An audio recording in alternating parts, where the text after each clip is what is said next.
Hello everyone, Alistair Gold here. The first sigh of the season. It's really difficult to kind of explain that match. I'm going to try to. But it reminded me of, there's this viral video I remember going round, I don't know, it's the internet, you've been framed, that sort of thing. It was an American kid opening up one of his gifts at Christmas. I think it was a book or something he didn't want. And he just looks at it, looks at his parents and goes, "What the heck is that?" And that was pretty much my feelings towards that match last night. It was just bizarre, honestly. Tottenham Hotspur do not do normal. They just can't do it. They're just incapable of being normal.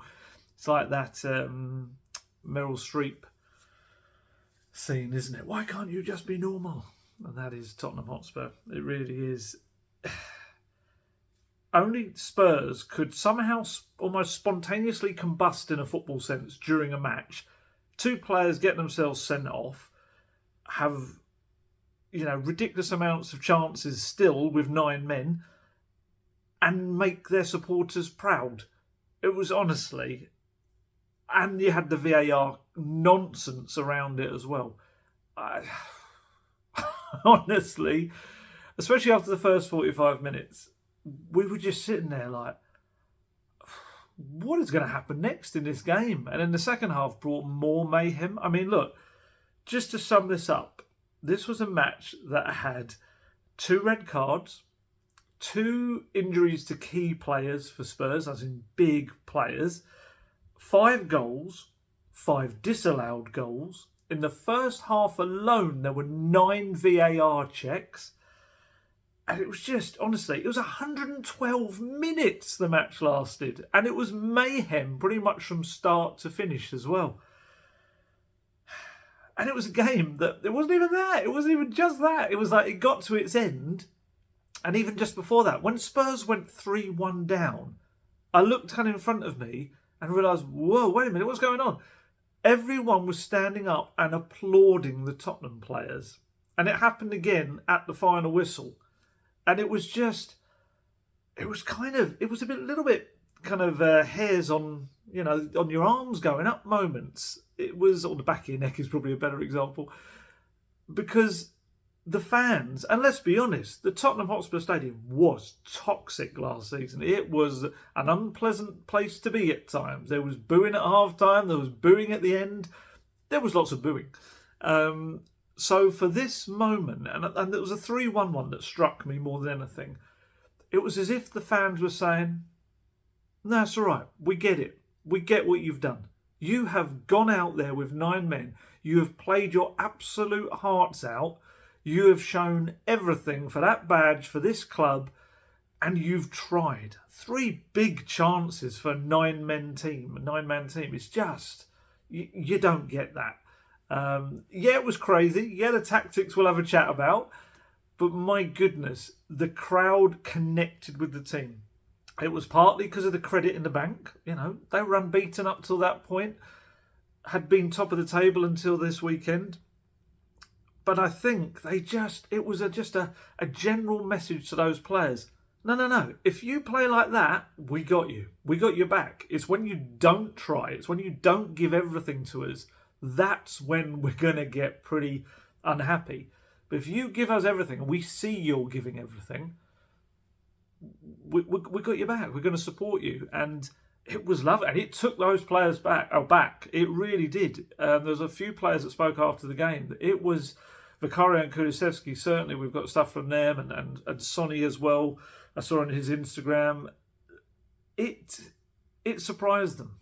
And it hopefully is something to be taken going forward for these players, because we know there's going to be some fallout from this game. There was things that happened in this match that are going to affect them in the weeks to come and months to come. But if the fans have got their back and the players know that becomes a very different experience, I think, for a team. But my goodness, it was just mad. It was just mad. That final whistle, not only the applause, but also when the Spurs were sung, and it was the loudest I've probably ever heard it sung. Most people, to be fair to them, it was 61,000, I've got the number, 61,726 people in the crowd. the bulk of them had stayed despite how late it was. Obviously, like I say, it's almost a 2-hour game, not including the half time with Gareth Bale coming back and Sandro. Sandro was just sat in front of me for much of the game. He's a very nice man.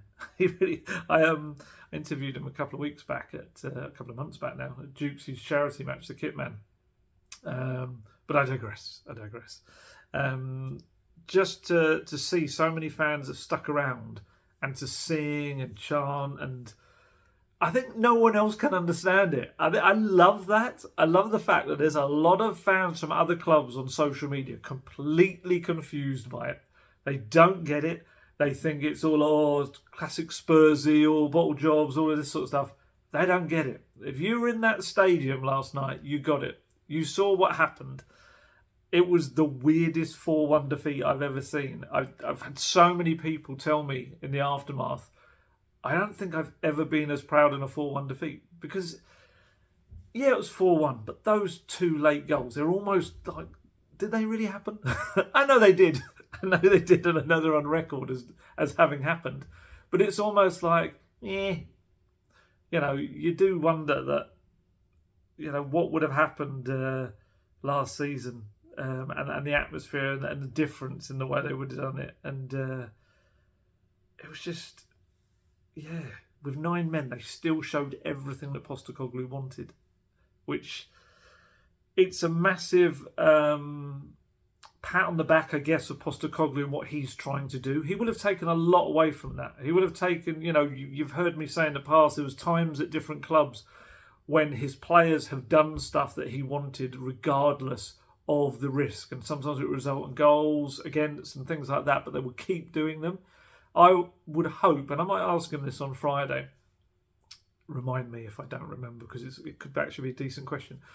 Was that a moment last night where he looked at his players and thought, even with 9 men, they're doing what I want them to do. They're playing the Postecoglou way. Because they were pressing 9 men. And I'm looking at one point and went, who's that? And it's Pedro Porro. Pedro Porro has come from right back to press as pretty much a striker up the pitch. And I know there's that image that Jamie Carragher keeps sharing of them all on the halfway line. But it's kind of is the point. Is they're trying to squeeze that space that Chelsea had to operate in and give them only one option to attack, and that is to lump a ball over the top and try to time their runs right, which they didn't do for the bulk of it. And also you had the wonderful Guillermo Vicario, who we're going to talk about, who was mopping up everything like a goalkeeper / midfielder, anchorman. It was just incredible. And look, yeah, they did find a way. So ultimately they got through it and they did it. But I loved it. I loved it. I did. Because I think with 9 men, you're resigned to sitting back and probably losing. It's very rare that you're going to even grab a point with 9 men. It happens once in a blue moon. But I love the fact that Postecoglou just went, no, we don't do that. That's not what I do. We're still going to go for it. And it was, I think it caught Chelsea kind of by surprise. Pochettino was going mad on the touchline. He was raging at all of their defence and everything because, like I said, Spurs created 3 big chances towards the end. Eric Dyer, Rodrigo Bentancur and Sonny all had massive chances. I'm not even talking half chances. You know, Dyer's the ball went in the net, but obviously was ruled just offside. Bentancur gets a better connection either with his foot. He actually went with his head. Maybe if he just whacked his foot through it would have gone in. And then Sonny, it was a lovely run by him. He just slightly scuffed the ball. He didn't quite hit it as cleanly as he normally would. And Sanchez almost got like both hands to it in different stages. One of those goes in. Spurs maybe think, all right, we're going to get a point out of this. But I think, you know, there were opportunities there to actually win it with 9 men. Yeah, they didn't do it. Yeah, it was glorious failure and all that sort of stuff. And people will say, oh, that's you know what Spurs is all about, isn't it?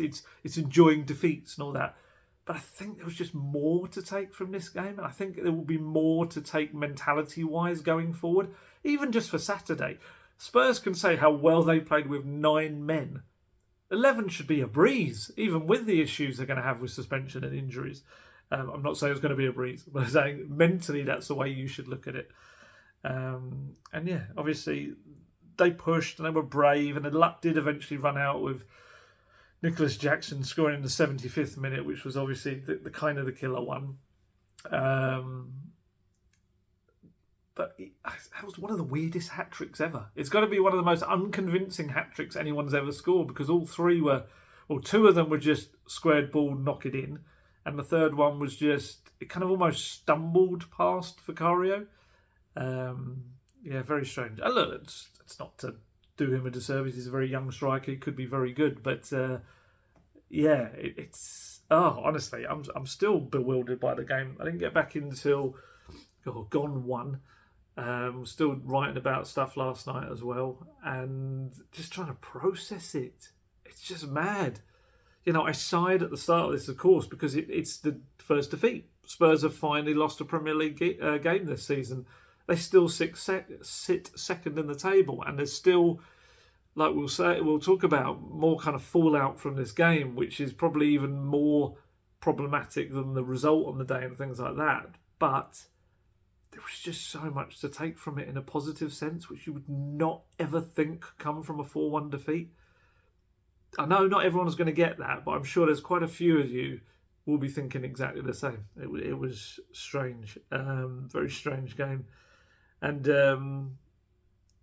yeah, Postecoglou said to Sky when they asked him about still pressing and playing the high line with 9 men, "It's just who we are, mate. It's just who we are, and who we will be for as long as I am here. If we go down to 5 men, we will still have a crack." I just love that. It's such good fun. Yeah, and obviously we do have to talk about the fallout, and we'll kind of talk about it in more detail. But obviously, losing Mickey van der Ven it was horrible. The moment it happened, you knew it looked like a bad one. Just went down, clutching his right hamstring. Non-contact. Both injuries were non-contact. Yeah. We'll see with Van der Ven, but I'm going to talk about that a little bit. Just very quickly, only because it popped up as I'm saying this. 3-year football banning order issued today to an individual who racially abused Son Heung-min at Selhurst Park in May. That's great. That's good. That's good. Get them out of there. Don't let them back in. Although 3 years... I don't even know if that's long enough myself, but there you go. Sorry to break away there.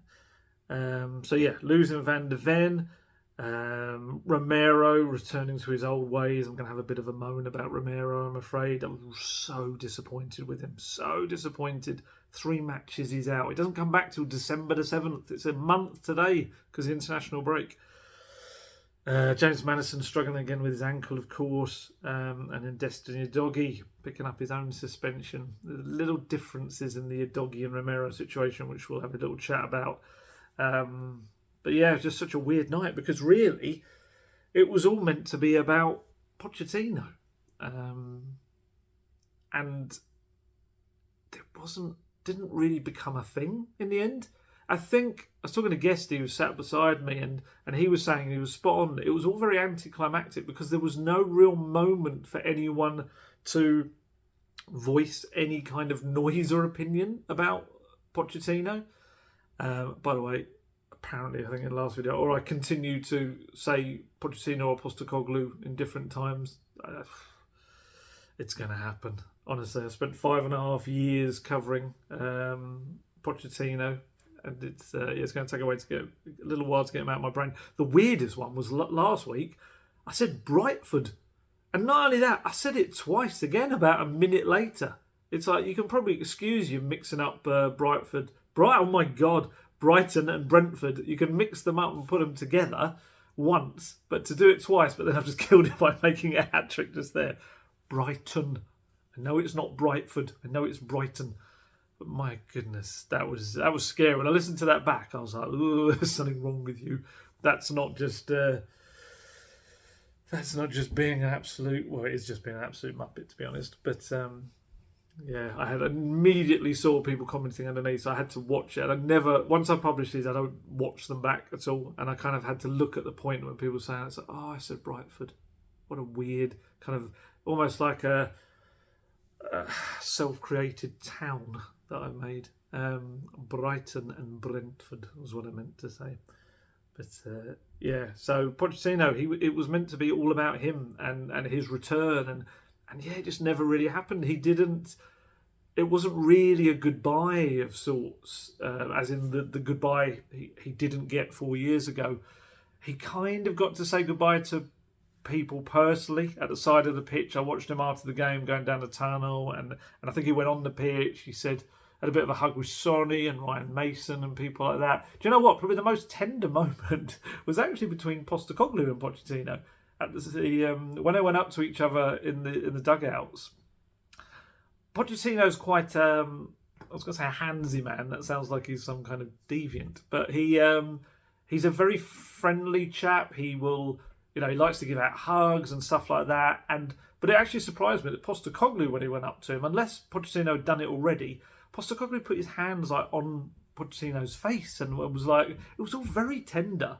It was one of those moments where I just thought it was suddenly going to get some music. It was going boom, chaka, wow, wow. It was like really, they were both embracing and had their hands on each other's faces. I thought, wow, this is going to take a different turn. I mean, to be honest, on a night like last night, it probably wouldn't have been out of keeping. Just another crazy turn in the game. But yeah, that did surprise me. How there was a lot of love there, and almost even more love. And he clearly, both of them have got a lot of affection for each other. They spoke pre-match very highly of each other. I guess they've got similar philosophies as well in the way they want to see the game played. And yeah, Postecoglou just made a real kind of... It could have been awkward, the man living in his former home with his fans and all that sort of stuff, but it kind of wasn't. And after the game, yeah, he kind of did the same through the corridors, Pochettino saying kind of his hello/goodbyes to people. It was very nice to me as well after the presser, because I think I was the only one in there that either was very familiar to him, and B, wasn't in, like, there's some other journalists who he would have known from his Tottenham team in Tottenham times in there, but also they are national journalists that will probably cover Chelsea, so he'll see them. Whereas for me, we haven't seen each other for 4.5 years or so. So it was very nice, very nice. Came up in a little mini chat. Well, essentially, I went over to pick up my phone and we had a very mini chat. But yeah, because it's a bit different for me. I can already hear people go, oh my God, he's scum now, he's manager of Chelsea and all this sort of stuff. But I guess from my perspective, it's the guy that I worked with for more than half a decade and had to speak to a lot and ask questions of, and I'd always got on well with him. So yeah, I wasn't gonna just sit there and boo him in the press conference or afterwards. But yeah, it was strange from the point of view that it wasn't the big Pochettino game. It wasn't, the match consumed everything around it. There was no script at all. Anything that was there was ripped up by just the utter chaos that ensued with the game itself. I asked Postecoglou about it straight after, and I just said, I can't remember what my opening question was. It was something like, how do you kind of analyse a game like that? Because obviously you must be proud of your players, but the fallout from the match is so big as well. And he said, yeah, it's hard to analyse from a football perspective. You're left with the result, which is disappointing. You don't like to lose, particularly here at home, but super proud of the players' efforts, will, determination and desire to get something out of the game. Then there's the fallout from it. From our perspective, personnel-wise, I guess we'll deal with that in the coming days. And then there was VAR. Oh my goodness, VAR. This was one of the worst, I guess, yet best adverts for VAR, depending on how you want to look at it. Best in the fact that I think all of the decisions were right because of VAR, and you can't get away from that. But worst because of just the ridiculous amount of time it takes you to get to those decisions, and just how much it interrupts the game. Like I said, 112 minutes I think it was in total, which is just ridiculous. It's too long. The waits are far too long. And there is a part of me that wonders whether it did on this occasion or not, or whether it will be a thing in the future. the players are just standing around for so long. They must be cooling down their bodies. Their muscles must be cooling down. Is there any possibility that Van de Ven then went on a sprint and did his hamstring, because he'd spent kind of in and out of action, not constantly moving and keeping it warm? I don't know. I don't know whether the gaps are long enough to do that.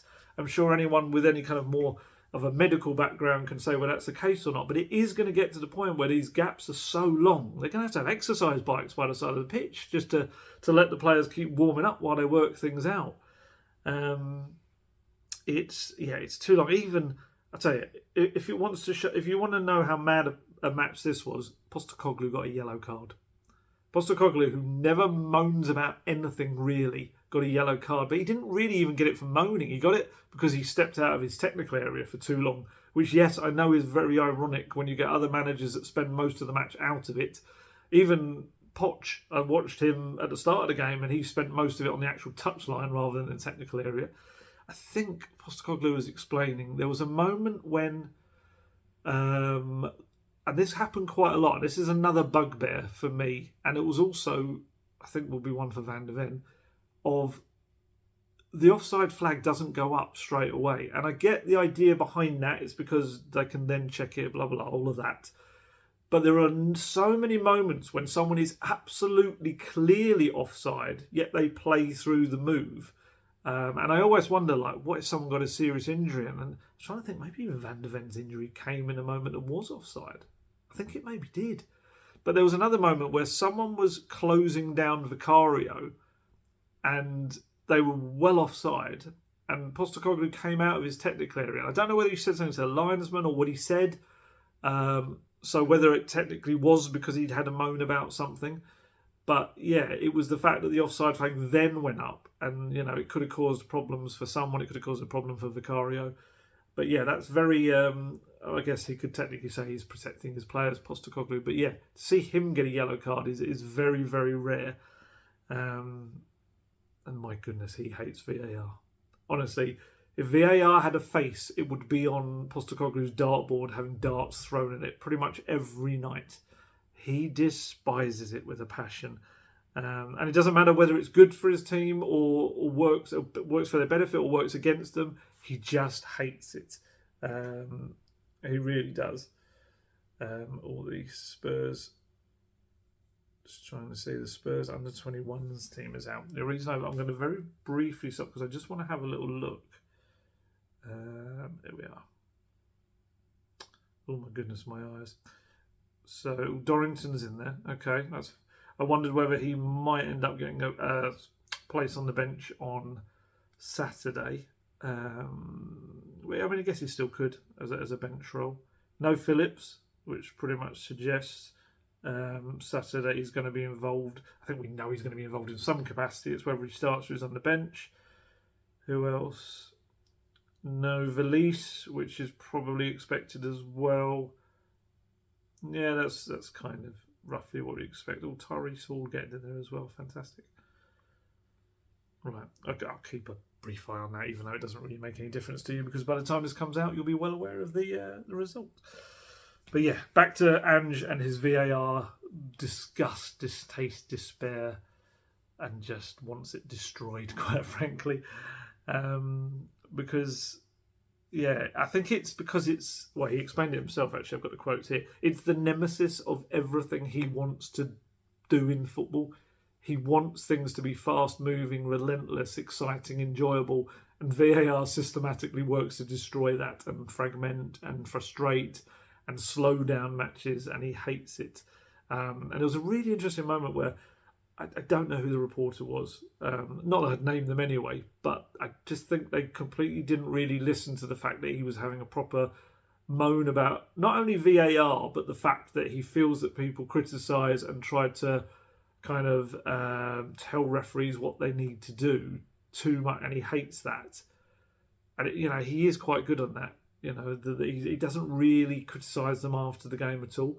And then someone asked him whether the Premier League managers should get together through the LMA to teach the referees how to referee a game. And honestly, his face dropped.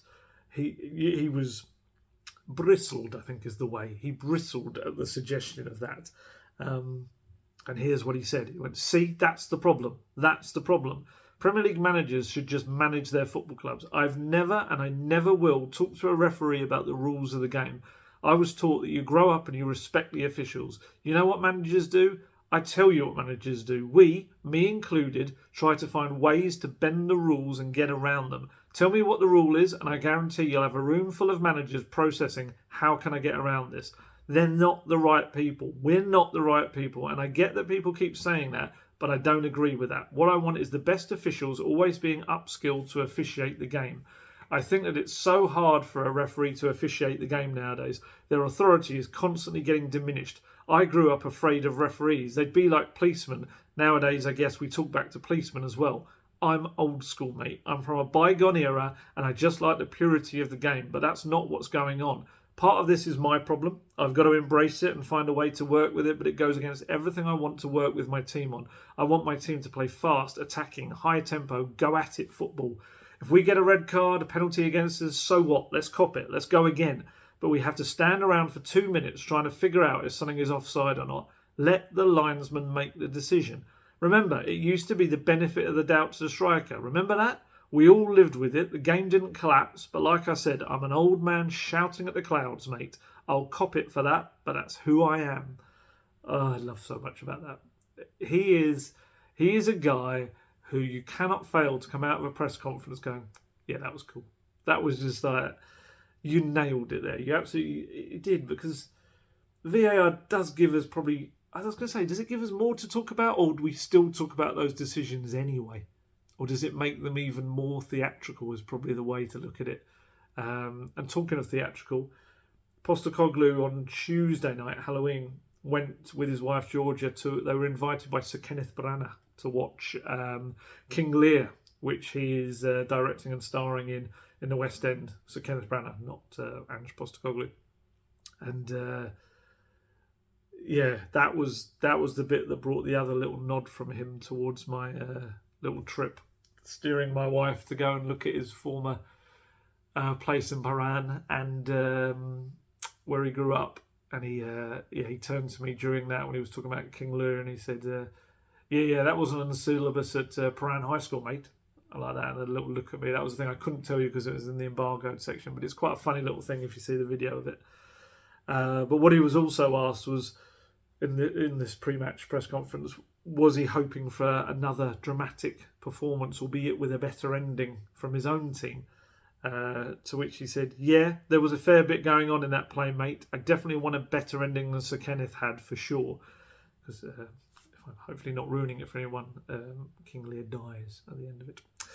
I think he dies of a broken heart, if I remember. God, this is a long time ago. I did Shakespeare back at school. Yeah, I guess unfortunately he did get plenty of drama in his own performance. Well, not his, but his team's in the match. It was another unhappy ending, but I guess the crowd did applaud as the curtain came down. I suppose that's one way to look at it. But yeah, I'm absolutely with him on VAR. Absolutely 100% with him. I don't like it. I like the benefit of the doubt idea.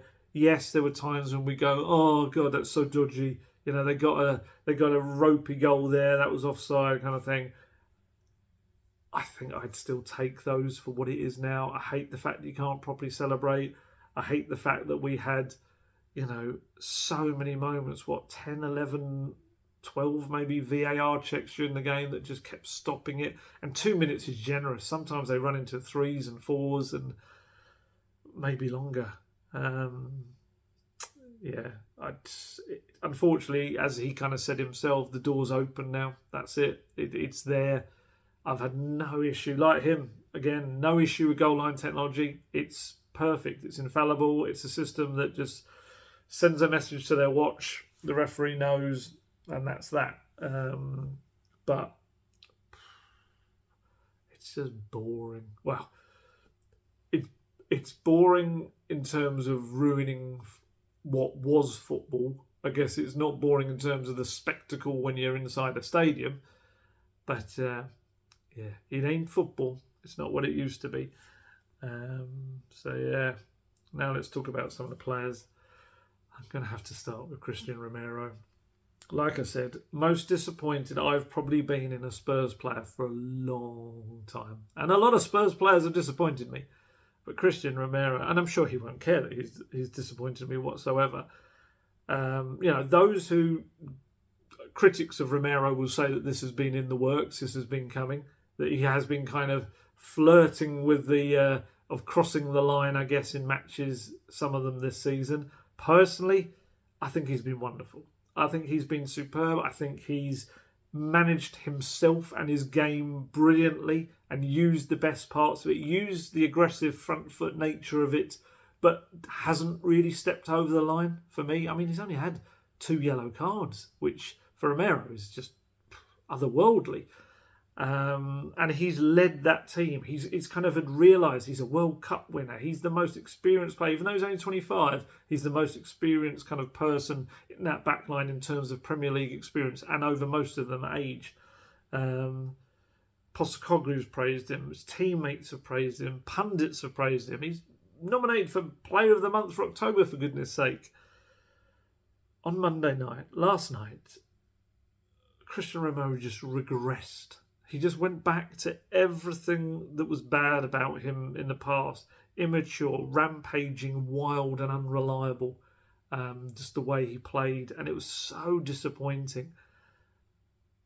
Because that's the kind of stuff I felt was hopefully in the past. And I'm sure Postecoglou felt was, I guess, maybe we have to accept, because the way he played, you're going to have the odd night where that happened.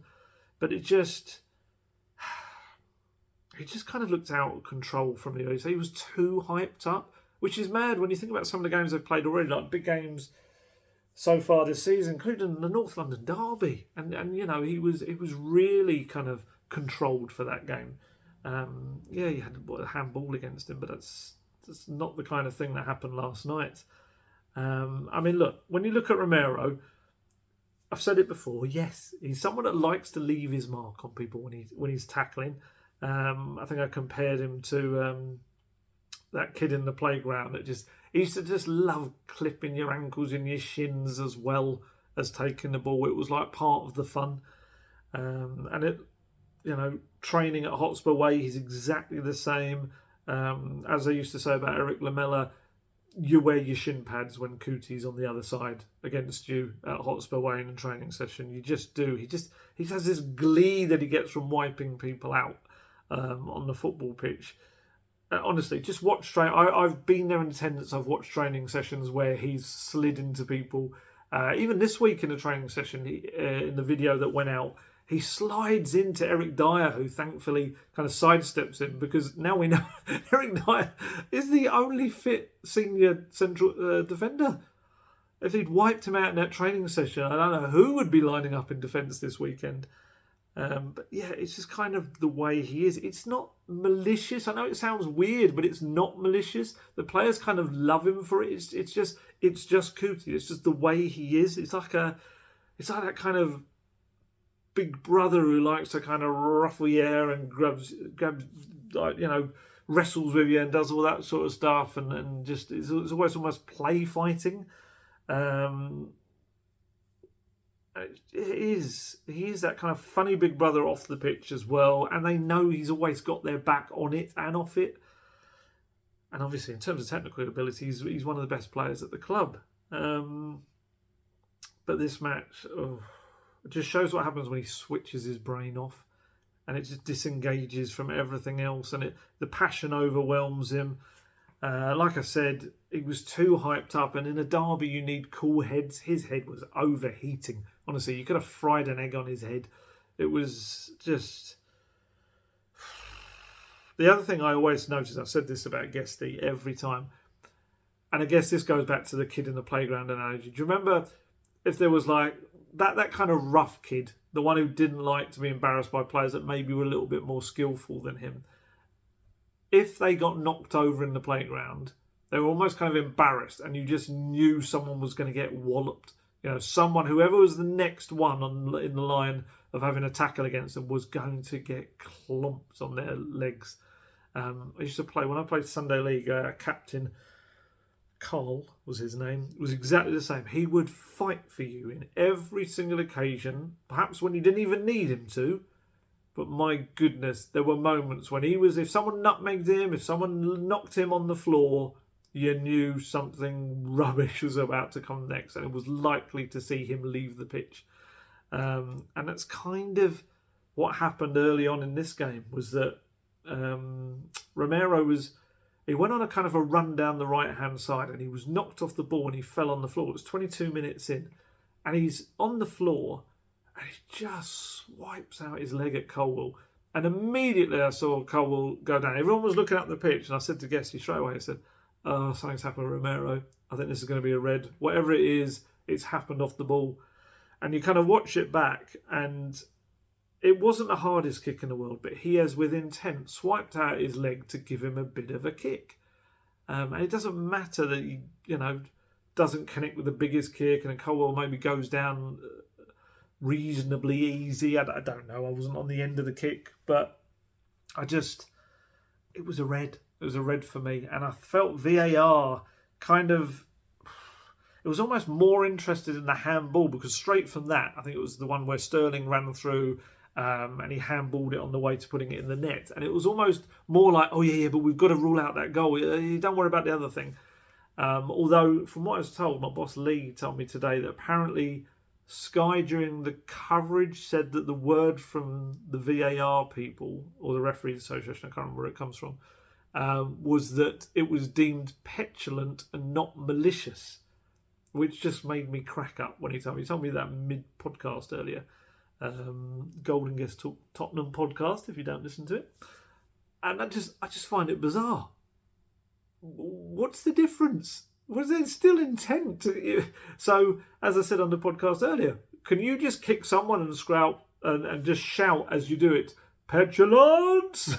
Reminds me of Matt Berry from What We Do in the Shadows or IT Crowd. Petulance! Can you do that and kick them and it doesn't count because you're just being petulant? That's just another bewildering explanation for me. And yeah, so whatever way round, he got away with it. Most players in that moment would be like, "Phew, thank my lucky stars, I did not get sent off. I probably should have.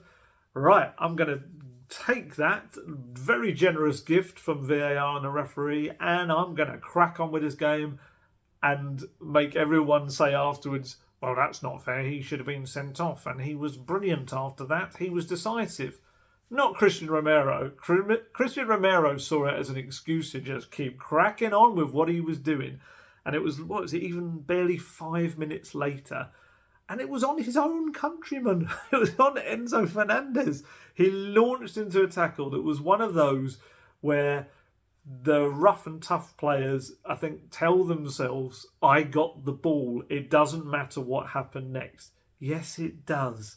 If you go in with that ferocity into a challenge and your foot comes through the other end straight into the player's leg, it doesn't matter. I mean, it's kind of similar to what happened with Curtis Jones, I guess, for Liverpool earlier in the season at the Tottenham Hotspur Stadium. You can't kind of have one rule for one and one rule for another. He just went through Romero, and I think Fernandez was lucky. He didn't end up breaking his leg into. It was unpleasant challenge, and it's one that, if I'm perfectly honest, he's done on more occasions than I feel he should. And it was weird. It was only VAR only really turned its attention to it after it had ruled out again. It was Casido's shot, wasn't it, from the edge of the box that was ruled for offside because Jackson was standing in the line of Vicario, or line of the shot anyway, and he was offside. And it was almost, while they were looking for that, it was like, oh yeah, look what he's done down there, that's bad. And then they've checked that and it's like, brilliant. Send Michael Oliver over to his pitchside monitor. He looks at it, decides, yeah, that's not great at all. Sends Romero off, of course, and gives the penalty, which Cole Palmer slides into right inside the post as well. So from Spurs being in a terrific position, Dejan Kulusevski scoring early on, deflected goal, but you know what? Spurs were superb first 15, 20 minutes. We're now in a position where Chelsea have been gifted not only a penalty and a goal, but an extra man on the pitch. And it's all because Romero could not control himself. And look, I say that with real disappointment because he's brilliant. He's a fantastic defender. And he has been amazing this season. And he has the potential to be Spurs' probably best centre-back for years to come. It could be a mainstay of the team. But when he has days like that, and he ends up ruling himself out of the next 3 games, including the one against Manchester City, I almost swore there, that's when I just get so frustrated with Christian Romero. It's such a shame. It's such a blind spot in his game. And I don't know, is he apologetic? Did he, after the game, did he apologise to his teammates? I don't know. Has there been an apology on social media to the Spurs fans? Not that I can see yet. And I just wonder, I could be being very harsh. Maybe it's just a part of his character. Maybe he doesn't even really do anything on his social media himself, although, to be fair, he does chuck up loads of pics of his young boy and his wife or partner. But I don't know. Is it just a part of him that he is kind of unrepentant for something like that? It's just the way he is and you're going to have to take the rough with the smooth. I don't know. I could be being even harsher than I need him to be. But Postecoglou wasn't really keen to criticise him. He just said he's a physical guy. It's part of his strengths.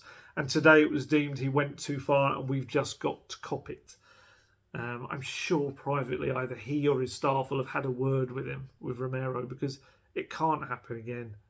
And obviously, being compounded with Van der Ven's absence, it makes it even worse. It makes it even more kind of letting down the team. I'm so disappointed with him. So again, he won't care that I'm disappointed with him. It means nothing to him. But I would hope that it would mean something that he's let down his teammates. You know, I'd hope it does. I'm not saying he's a monster or something that isn't going to be affected by that at all. And I am probably basing that purely on the fact that, there's been no social media thing. But he may think, well, what's it got to do with you lot? I've only got to apologise to the players. But I don't know. I kind of feel in that case maybe you do have to have a little apology for the fans as well. I don't know. Might be, again, one to ask Postecoglou if he has apologised to him or the players. Then it was Destiny Udogie. Bit of a different situation, although the first challenge that I think he got away with as well wasn't too far removed. We were all very relieved that he was playing because obviously he provides that width and a natural attacking balance to Spurs. And you could see even in the early minutes, Brennan Johnson, who started the game superbly, and it was such a shame. That's another one. If anyone Romero probably needs to really apologise to, it's Brennan Johnson. Brennan Johnson started the game like a freight train. Reece James was having real problems with him. He had that terrific run down the side and put the ball in for Sonny. It was just offside. Sonny put the ball in the net. And he was linking up really nicely with Udogie. Udogie was cutting inside and causing all kinds of problems, getting into great spaces. So you could see why Spurs and Postecoglou wanted him back and wanted him fit again. But then it was only 18 minutes in and he started to lose his discipline, which is, again, such a shame and a surprise because in the other big games, other than a little wobble early on against Arsenal, he's done really well in the big occasions. But he started to kind of get carried away with the noise and the adrenaline. And yeah, that 18 minutes in, it was like a 2-footed challenge on Sterling. Feet off the floor. Michael Oliver booked him. VAR decided it wasn't quite enough for a sending off. I think it could have been one myself. I think you could argue maybe where he caught him wasn't quite as dangerous as where it could be, but should it matter where it is? Again, is it about intent? I think he got lucky. And again, as I said with Romero, rather than kind of taking that generous gift, he looked that gift horse right in the mouth and said, no, I'm going to get myself sent off. Thank you very much, but I'm still heading off. And it was, again, with him, it was more an adrenaline-based thing in terms of he just made a great interception in his own box. I think it was 3-on-2 Chelsea had on a break, and he managed to get his foot to a ball, stop a really dangerous attack. And Sterling's taking the ball off and wide. And for just Udogie, young player, got carried away, went in for a sliding tackle, took Sterling down when he wasn't really going anywhere at all. That's the second yellow and the red.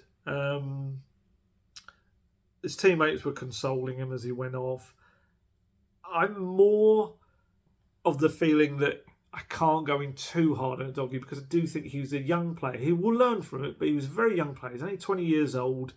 And I think it was just desperate to impress and the occasion got away with him. Whereas I feel like for Romero, as one of the club's vice captains, as the older head in the back line, I can't give him such leeway. I just can't. I'm so disappointed. I'm not angry. I'm disappointed. Yeah, such a shame. Like I said, it comes back for the West Ham game, December the 7th, I think it is. And that's another derby. He's going to have to show so much more control when he plays in that game. He's just going to have to hope that in these 3 games ahead, Spurs don't suffer too much without him in the mess that he's kind of left behind, especially with what happened with Van der Ven. Yeah, rubbish. But there were positives. There were certainly positives. We spoke about some of them earlier, and I have to go back to Guillermo Vicario, who was phenomenal. It's not often that after I've done my player ratings, I regret a number I gave. Because mostly, they're just a bit of fun. I don't really care. I don't care if other people have different opinions. I'll always tell you that they're just subjective. That's all player ratings. Everyone has a different view on them. But what I would say is I was about to give Vicario a 10. And at the last second, before I hit publish, I knocked it down to a 9 because I just had the feeling you can't concede 4 goals as a goalkeeper and get a 10. But then looking back on it, with a bit of hindsight, he couldn't really do anything about the goals. And it would have been probably 7 or 8 had he not been there. And he was just absolutely magnificent. Not only in the way he made a low save from Jackson early on to bail out Porro, who made a little bit of a mistake with a mishit pass. He saved one from Cucurella with his face. I think he made a follow-up save from that as well. I think he had another save too, but also that incredible way of sprinting out and just mopping up everything, which essentially made the pressing and the high line with 9 men kind of work purely because of Vicario's ability to show that speed and anticipation. And he took a whack in his leg from Mudryk at one point as well. So yeah, I just kind of feel like, you know what, I think he probably was deserving of the 10. So if I guess I could go back and change it, but there's no point now. But yeah, no, he was so important to that high line, even with 9 men. And it, again, with that high line, it pushed Spurs naturally into those areas that they could then create those 3 chances that he should have scored from. And the late goals from Chelsea, the scoreline will suggest that it was a very naive tactic, and I'm sure lots of armchair managers across the world probably agree. But I thought, it was a big part in really why Spurs was still in with a big shot of getting a result in added time. They could have grabbed a point in added time. Sonny had that big chance, and Jackson went up the other end and scored from it, from the kind of breakaway from that. So that was how close it was to being a 2-2 rather than 3-1 and eventually 4-1. So, like I said earlier, I loved it. I did. If you asked me with 9 men what I'd prefer the team to do, and bear in mind they did it for, a good half an hour or so, I'd go for that. I way preferred it. Because I just kind of feel you're going to lose anyway. And I know that was maybe defeatist attitude, but then maybe it's not because I'm saying go for it. I don't know. Is that defeatist attitude? I don't know. But I kind of feel like if you sit back with 9 men, they're eventually going to be able to find a way past you because they've got 2 people they can take out of the action. I guess I was about to say Spurs Liverpool, but then Spurs did find a way, so they managed it. Yeah, maybe. But I saw Jamie Carragher's comments on it from the game, and he said, "We were probably all watching it thinking, this is mad, but it was almost genius. Yes, the goals came from that high line, but Tottenham kept themselves in the game for so long. The goalkeeper was absolutely sensational. You talk about a sweeper keeper, I've never seen anything like that." He was brilliant, Vicario, and I think it really showed you not only everything he is, but what he can become for Tottenham Hotspur. He's going to be an incredible goalkeeper for Spurs. He really is. He's got everything about him. He'll have the odd blip, he'll have the odd little bad run that all goalkeepers go through, but he's got the potential to be Spurs goalkeeper for a decade, like Lloris. If he's there for decades, that'd be even more incredible. But yeah, he did a good little what do you call it, interview for Spurs Play afterwards with Milesy, Ben Haynes, I think it's Rob, isn't it, as well? And although there was an awkward moment where Postecoglou was alongside them while they were talking to Vicario, and it was clearly like, why am I just standing here? I've got so much to do.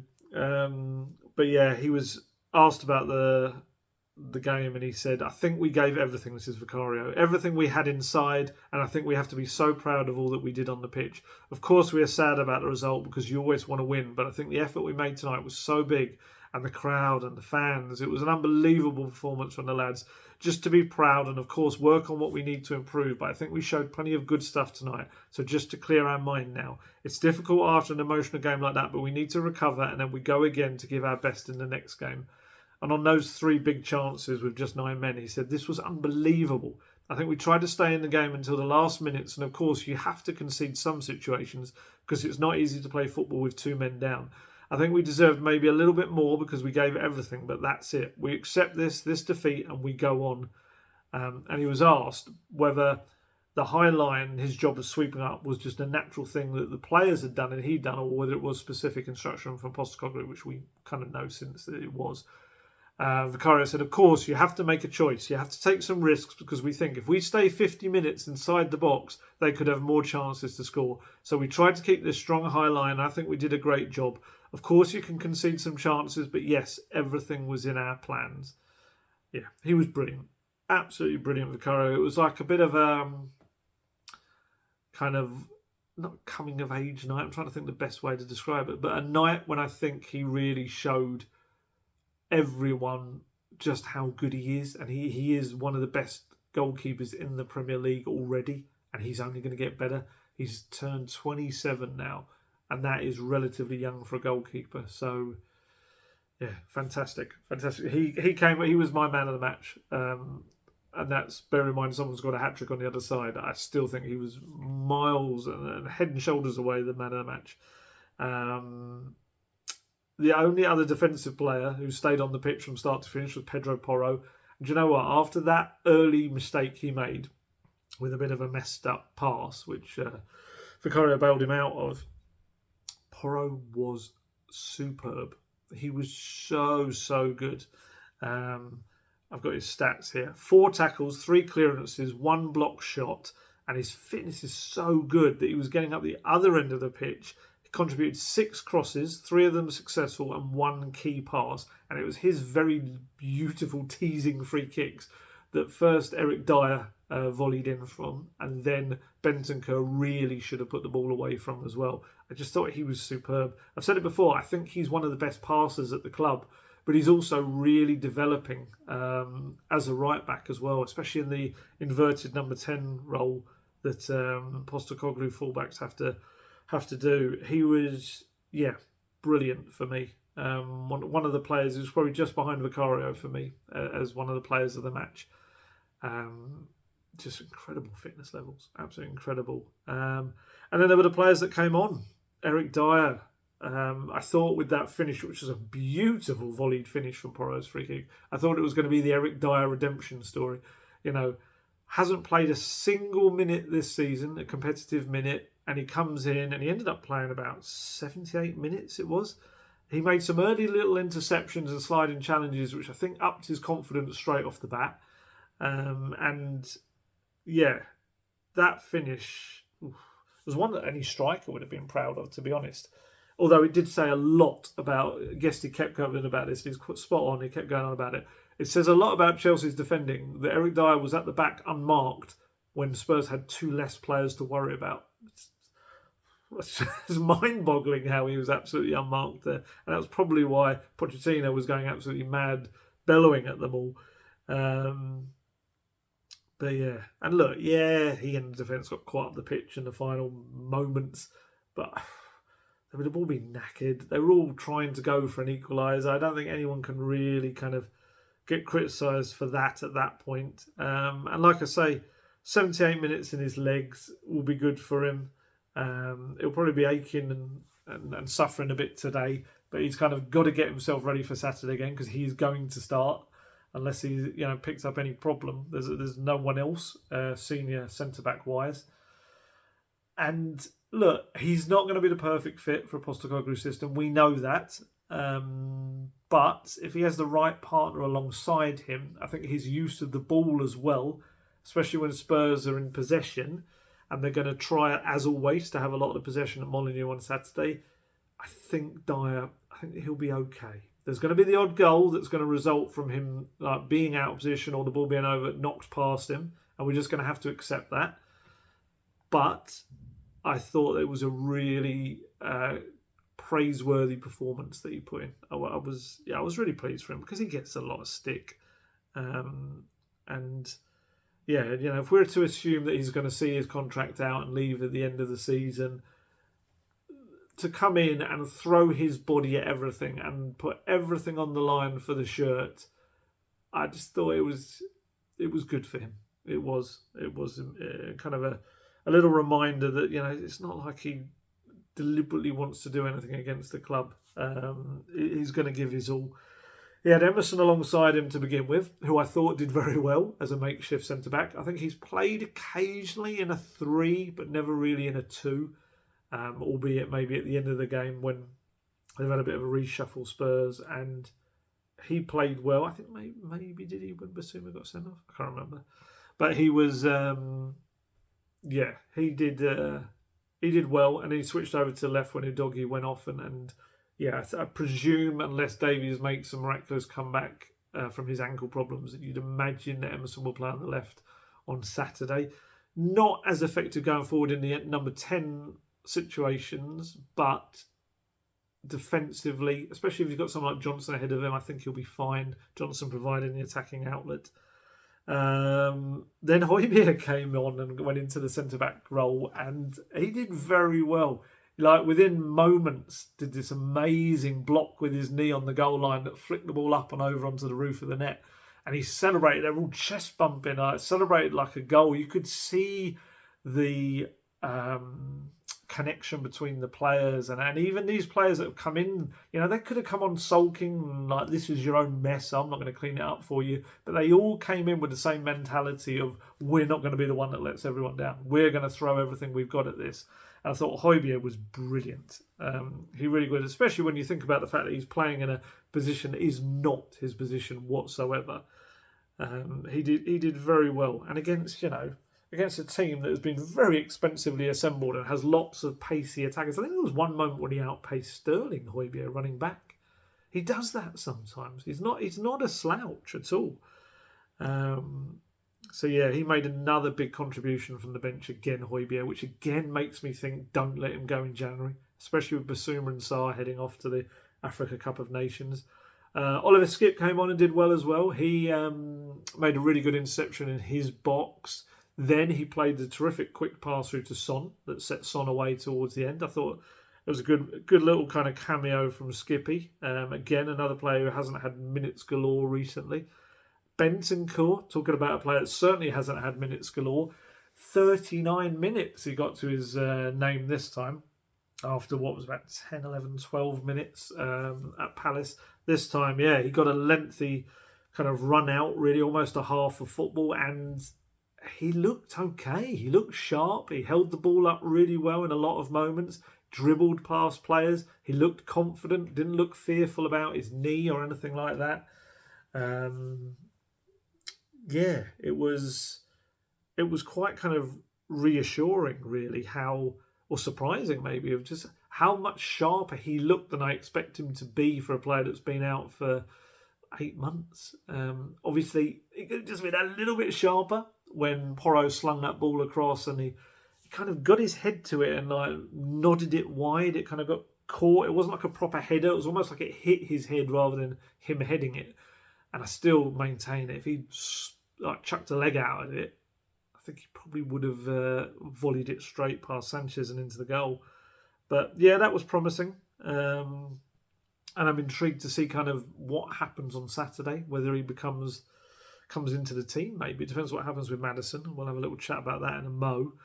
Who else? I thought Basuma played well in terms of holding on to the ball. That helped Spurs. I think Chelsea only had about 22% possession more than Spurs, which I know that sounds a lot because we've been used to Spurs having so much possession, but actually against 9 men, those numbers should be right up there. They should be getting 40, maybe 50% more possession than Spurs. And I think Basuma in the middle holding up the ball did a lot of that good work. Sarr did well until he went off. Technically gets the assist, I would have thought, for Kulusevski, playing it out to him. That came from a lovely Maddison through ball to Sarr as he ran on and he put it into Kulusevski's path. Yeah, Sarr did okay. He actually came off a little bit sooner. It might be because he picked up a yellow. Who did he have a little scuffle with? Was it Colwell? I'm trying to remember who it was, but yeah, so maybe because he had a yellow and thought, well, I can't go down to 8 men. That's just going to get ridiculous. So, I mean, it does mean that Saturday you'll have a few fresh players. You'll have Brennan Johnson. You'll have Sarr. I thought he's not going to play, so he's not going to be fresh. Actually, Kulusevski came off a little bit earlier than I would have normally expected, so he might be that little bit fresher. So there's a few players there who maybe aren't going to be quite as knackered as you would expect. But yeah, Vicario had a lot of praise actually for those who came on. He said, we have to be proud of everyone. Big effort by Pierre, big effort by Eric, by everyone who came on, Skippy, Rodri and Emmy.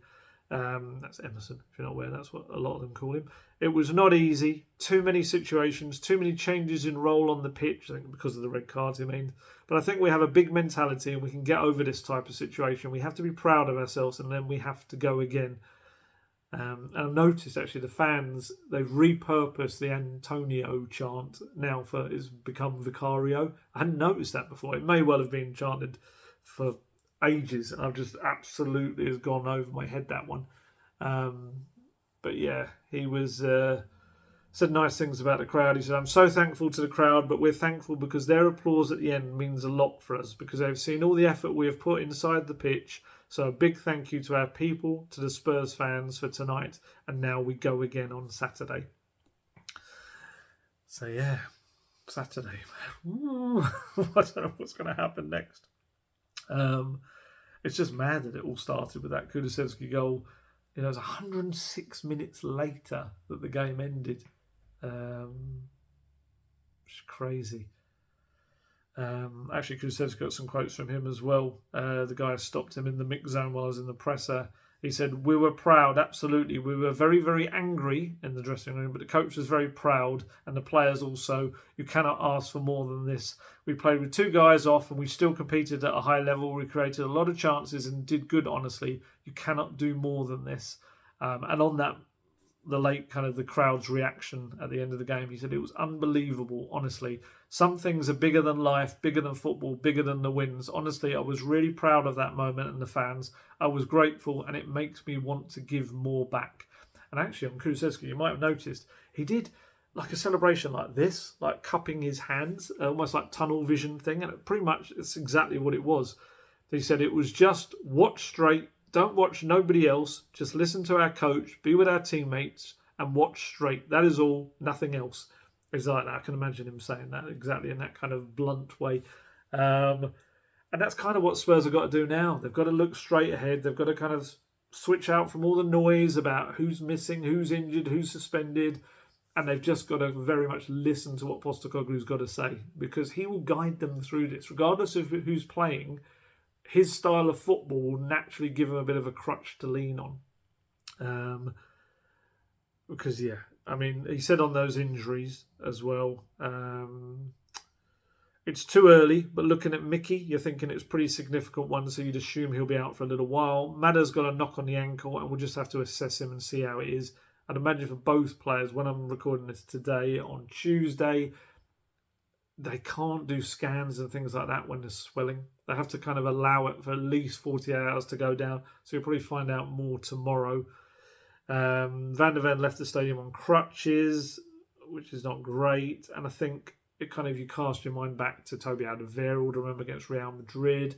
Harry Kane, was it against Southampton? New Year's Day, both doing their hamstrings quite seriously. I think Kane was helped, wasn't he, by the fact that there was the pause in the season when COVID hit. So he didn't end up missing as many games as he probably would have done. But both of them were out for a long time. Ironically, when Toby Alderweireld was out, there was big Davinson Sanchez there to step in to the breach, and he is obviously no longer there. I think the worry for me with Van de Ven is that his pace is such a big weapon in his arsenal, and the biggest enemy for me of pace for a player is hamstring problems. You know, we've seen it with Michael Owen in the buzz. We see it with Ryan Sessegnon now at Spurs, and Van de Ven did suffer quite a bad hamstring injury at Wolfsburg last year. It was out for 2.5 months, missed 12 matches for them. And it worries me slightly when there's even the first bad one, but then a reoccurring one. I mean, to be fair, I've got to be completely honest, I don't know which leg it was. I could be talking about a recurring injury in a different leg, which makes no sense. But I think more it's the mental side of it, even if it was the other leg, to just have that worry that, I can't quite open up and fully kind of extend my legs into a sprint because I might do it again. And I've said this before about Sessegnon, I do feel that he's got that fear at times now. And you very rarely see him running at the pace he did when he was a teenager and burst on the scene at Fulham. And I just worry for Van de Ven. I hope this is just a bit of a hiccup. I hope it is something that, fingers crossed, it ends up being something that looked even worse than it was in the moment, and it isn't actually that bad, and it's not a tear or something that requires surgery. But watching him go down and the way he clutched it and the way he was screaming in agony, it makes you kind of feel like it may be something like that. And just hope it's not something that becomes a bigger thing in his career, and we don't look back on this moment as the moment when it started to go wrong. Because I know that's very much doom and gloom, and I hope it's not, because it's just because I'm just so worried because he's been so fantastic this season. Hopefully it is just a little blip for him. He gets over it. And I mean, I suppose, to be fair, he had that injury 18 months ago or so, and he was still sprinting at the ridiculous speed we saw him. It clearly is a guy that maybe it hasn't bothered him. Just hopefully the second time doesn't cause any future kind of psychological aspects to it. And then we had Maddison, obviously another non-contact injury going down. Maddison's had this ankle injury. It has impacted how much he could train. And then just maybe seemed to land awkwardly as he was running his foot in the turf, and he went down and seemed to play on. But I think Postecoglou just kind of felt, I saw some quotes maybe to the BBC where he just said it's like there was no point with only 10 men at that point. He needed mobile players, everyone to be able to kind of put in the mileage or kilometres, as it were. And he could tell that Maddison wasn't going to be able to do that, even though he'd be able to provide moments of quality. So he came off. Hopefully that was more precautionary. It definitely doesn't feel like it was anything as bad as what Van de Ven's looked like. Obviously, unless it's something where it does end up requiring some kind of surgery. But at this point in time, it feels like there's less worry about it. But we'll see. It's far too early again with him to kind of say that. So what happens in these players' absence? I mean, first off, obviously with Van de Ven out and Romero out, it's who partners Eric Dyer. In pre-season, it probably would have been Ben Davies. Ben Davies obviously played all of pre-season, I think, as the left-sided centre-back. It wasn't the greatest experiment in the world for me. I do think his height doesn't help him out as a centre-back. He's not as tall as the others. And obviously he's got his own ankle problem right now. But maybe if he wants to play on the safer side in terms of experience, maybe Postecoglou would go with Davies. But I do wonder whether the injury causes more of an issue.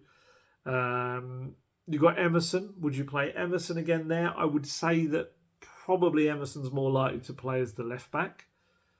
Then you've got, I guess, Højbjerg was there. I don't think you'd want to purposefully put Højbjerg there for a full match from the start. I think it's almost unnecessarily fitting a square shape into a circular hole. It doesn't really work. And then really, kind of your next obvious one would be Ashley Phillips. Hasn't played a minute yet for Spurs first team. Played 4 times for the under-21s, twice in the EFL Trophy, twice in Premier League 2. He has, of course, got the experience of having played 8 times in the Championship for Blackburn last season as a 17-year-old. Came in and then did very well. Wasn't fazed by the occasion, and hopefully Postecoglou, I'm sure he is well aware of that, and certainly I know he's been impressed by him in first team training. So yeah, and I think the thing with Phillips is he's got that little bit extra pace about him. So to play him alongside Dyer, it gives you less. There's less compromise needed in the Postecoglou way. You can play that higher line because you know that Phillips can sprint back, and Emerson's no slouch, and you've got Porro, so suddenly 3 out of the 4 can get back pretty sharpish, and that, yeah, like I say, allows less compromise to be required from the Postecoglou system, and that's it. That's kind of the key to. We know Spurs are going to be able to hold the ball and they're going to be able to create chances. It's just going to be a case of being able to have confidence in the foundations behind them to do that, because almost the best form of defence for Spurs over this next little period of games is going to be holding the ball and preventing the opposition from getting in those positions to test the defence. And yeah, I don't think Postecoglou is going to be concerned about playing a young player. He never has in his career. In his previous clubs, he's always kind of, if there's a young player that's ready, he will play them. He's never had a worry about doing that. I think, the whole Tadera's to do, that is Postecoglou, and he'll play Phillips if he feels he's the best available option for the team in that moment. And don't forget, he was on the bench ahead of Eric Dyer earlier in the season. So Kulusevski was asked about whether Phillips would be ready. He said, yeah, probably he is ready. It is the coach that decides that, but I think every player is unbelievable in training. Everybody is ready. Everybody wants to play, and it's so high level, the training. So if he will be called, he will be ready. I'd probably also, my feelings on Alfie Dorrington, I'd probably throw him in the mix as well. I don't think he would get in ahead of Phillips right now, because Phillips has got that extra little bit of confidence from those, not only the having played in the Championship, having played senior first team football, but I think also the fact that he came in the summer and was immediately put into first team training, was seen as a first team player, whereas he, and has stepped in to help the under-21s, whereas Alfie Dorrington is an under-21s player. That's a bit of a difference. But what I would say about Alfie Dorrington is that he's been sensational this season. He's been a major part of Wayne Bennett's under-21s, having maximum points from the Premier League 2 matches. He, with Donnelly and Santiago, have probably been the 3 kind of key star players for that team. Obviously, unfortunately, Santiago's picked up an injury that's going to keep him out for a little while. But I think those 3 players, I think Dorrington was up for Player of the Month as well. I know Donnelly and Santiago have had twice, but I think in the month in between, I think Dorrington was up for Player of the Month as well. He's been excellent. And I would say that similar to Ashley Phillips, he's a big lad. He's no slouch. He's got a little bit of a turn of pace. How many times I'm going to say not a slouch in this video? There's a lot.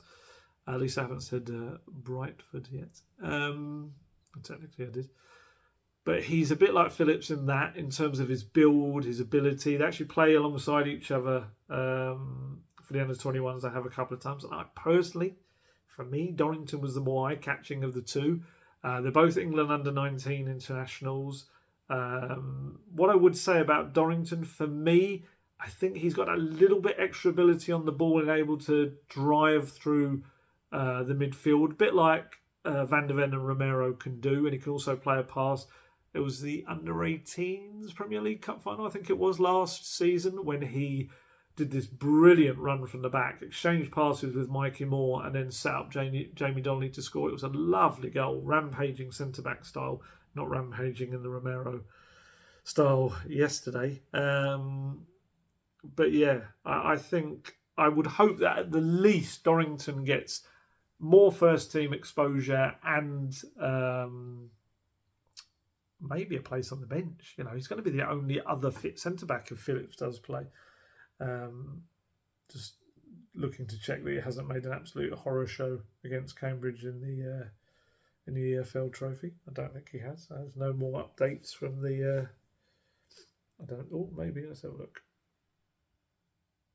No, still 0-0 at the moment. Josh Keeley making a very good save. So they're your kind of options, really. I don't think you can get away from the fact that selling Davinson Sanchez now looks even more daft than it did at the time. I get from the club's point of view, they probably thought, well, hello, we're going to get some money for a player that we're going to lose at the end of his contract anyway. His contract, would have been up at the end of the season like Dyer's, and they thought, at least we'll get some money for one of them. However, it's already come back to bite them on the backside. So, and Davinson Sanchez, you would have put him into this with the high line. He would have been able to handle it that little bit better than maybe Dyer will. We'll see. Dyer might surprise us all and adapt really, really well. But it just seems daft to have let him go now. But we kind of felt that at the time. It's more not replacing him, especially as Postecoglou said at the time. He told me twice, once in Barcelona, once in a press conference, I want another senior centre-back. Ashley Phillips obviously was coming in, but as a kind of a young player to learn, but he wanted another senior centre-back. And now the priority in getting one of those in the January window is even bigger. Because let's be honest, let's say... Who knows? I mean, Houdevereld and Kane were out for like 3-4 months. If it's anything like that for Van der Ven, then whoever comes in the January transfer window could be the starter that comes in, depending on how obviously Eric Dyer does alongside Romero when Romero returns. We'll see. Then obviously if Maddison is out as well, if he requires any time out, what do you do there? There's a few options. There's Lo Celso, of course, who is the natural option. I would say you've probably now got Bentancur as well. He can play in that more advanced role as another number 8. We've seen him be a game changer. I mean, even last night he had that big chance to score. So different kind of player to Maddison, but he can play as the attacking midfielder and he can dribble and he can pass. As in pass through balls. Kulusevski can play there as well if you had another body to play up front as well. I mean, it would be, we were talking about this on the pod earlier, it would be harsh on Lo Celso. It would. Personally, I kind of think that with Bentancur looking at sharp, I would probably put him in there, but I can also understand how if Lo Celso has been told at the start of the season or in the summer by Postecoglou, no, stick around, I've got plans for you. And essentially said, you're going to fight with Maddison for that role on the left of the midfield 3. And then as soon as Maddison's out, you play someone else. It's not a great look. It's not a great moment of man management. But then I guess if Postecoglou could say, well, Bentancur wasn't back at that point, I don't know. As always, let me know in the comments who should play there. Who do you think should play there?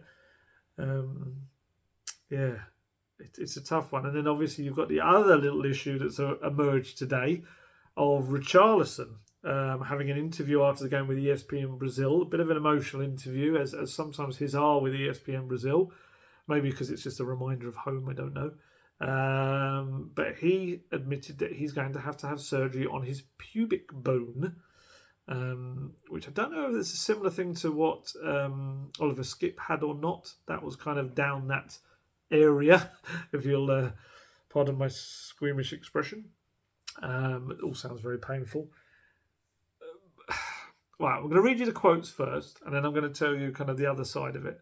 So, after the game, Richarlison said to ESPN Brazil, "Of course I expected to play today, as it was an important game, a classic. Yesterday I found out that I wasn't going to play, but it's part of football. Of course, selection, call up, you can ask any player and he'll be waiting. Of course I expected it, but I already felt that it was also time to take a break.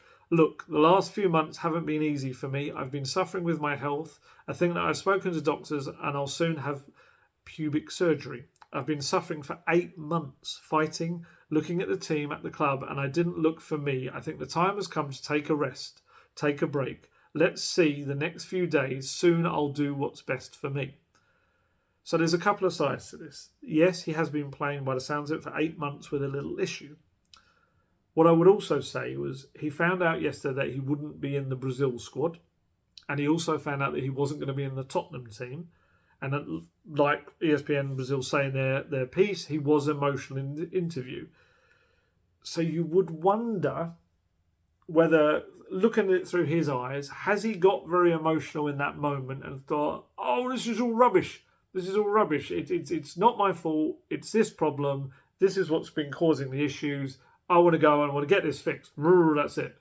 Because I think, I get the impression it's come as a little bit of a surprise to some people within time. Not the doctors at Spurs, because clearly and surely they would have informed Postecoglou, they'd be well aware of this. But I think maybe more the sudden need to have the operation. Maybe it was something they were going to put off to a later date. If he's been playing for 8 months with it, clearly it wasn't something that was desperately needed to be done right now.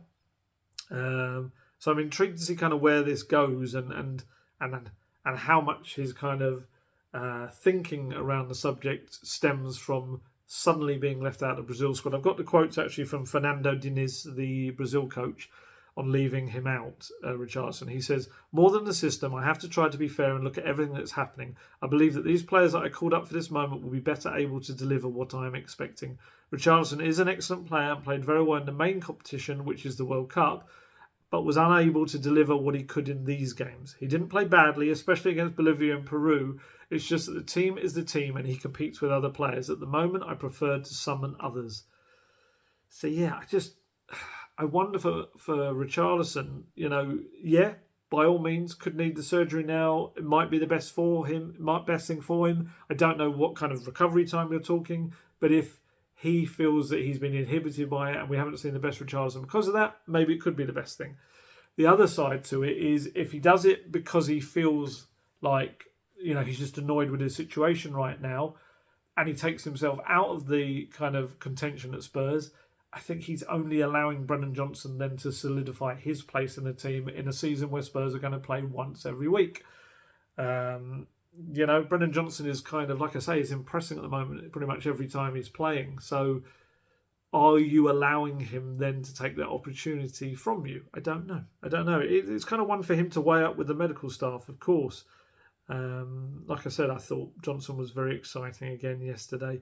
And who knows, if Romero had just kept his head, how much more damage Johnson could have done up against Reece James. I think it could have been such a different game. And obviously, if Richarlison's out, that also provides more opportunity for Brian Hill to come in and get game time. Probably also for Alejo Veliz, who can come in and probably be then the main attacking option after Sonny, I guess. It just presents opportunity to others, like I guess the defensive situation does as well, although a little bit more desperate. And even someone like Jamie Donnelly, who I mentioned earlier, Premier League 2 Player of the Month nomination again. I mean, he's just on fire. If you just look at his Premier League 2 and EFL Trophy performances alone, 6 goals and 9 assists in 9 matches. It's just incredible. But yeah, whatever comes next, it's about still playing the Postecoglou way. He said there's going to be kind of hiccups and tough times. I think he expected them to be earlier. It may be that they now come in this little period. But ultimately, as he's always said, if the fans and we can all see what they're trying to do, and I think we've already seen that, which is great. He's got that credit in the bank. I think there'll be a little bit more leeway with what happens. And like I say, he's not going to be scared to use the young players if need be.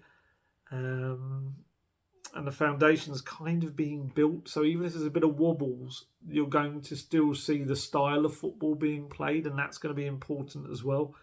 That reminds me, there was a nice... Sonny's message on Instagram was really good this morning. He said, your support last night was incredible. We fed so much off your energy and atmosphere in the stadium. We made mistakes as a team, put ourselves in a tricky position, but hey, we'll learn from these mistakes, we'll bounce back, and we will be stronger together. I wake up this morning proud of the boys, proud of you, the supporters, and excited to get straight back to work. Well, that was a brilliant one. Brilliant post. But also, actually, Sonny said some really good stuff about Postecoglou in the matchday programme. So I'm going to read that out because I'm very aware that a lot of people obviously can't be at the game, they can't see this, and it was a really nice interview. He said about Postecoglou, at this stage of my career, I thought I wouldn't learn new things, but as soon as Ange arrived at the club, I realised I'm still a student. I'm 31. I know my life and have been through some tough times, but he has already had a massive influence on me as a player and as a human being. He's amazing because he gives so much advice to me as a footballer, but also in life, which is sometimes not as easy.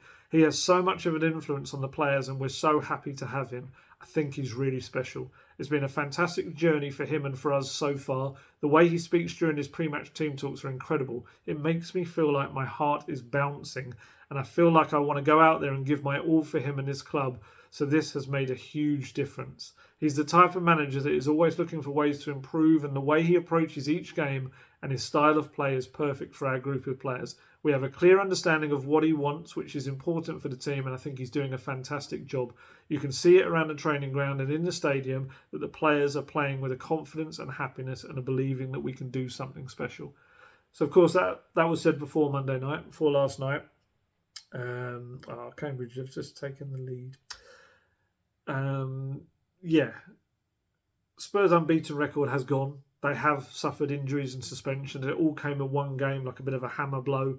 But what I will say is that amid the wreckage that game has left in its wake, Postecoglou is the kind of guy that will just not let them wallow or worry about what comes next. He will look for the positives. He will look at what they did. He will show them how they played with 9 men and show them that you do that with 11 men, you're going to be absolutely fine.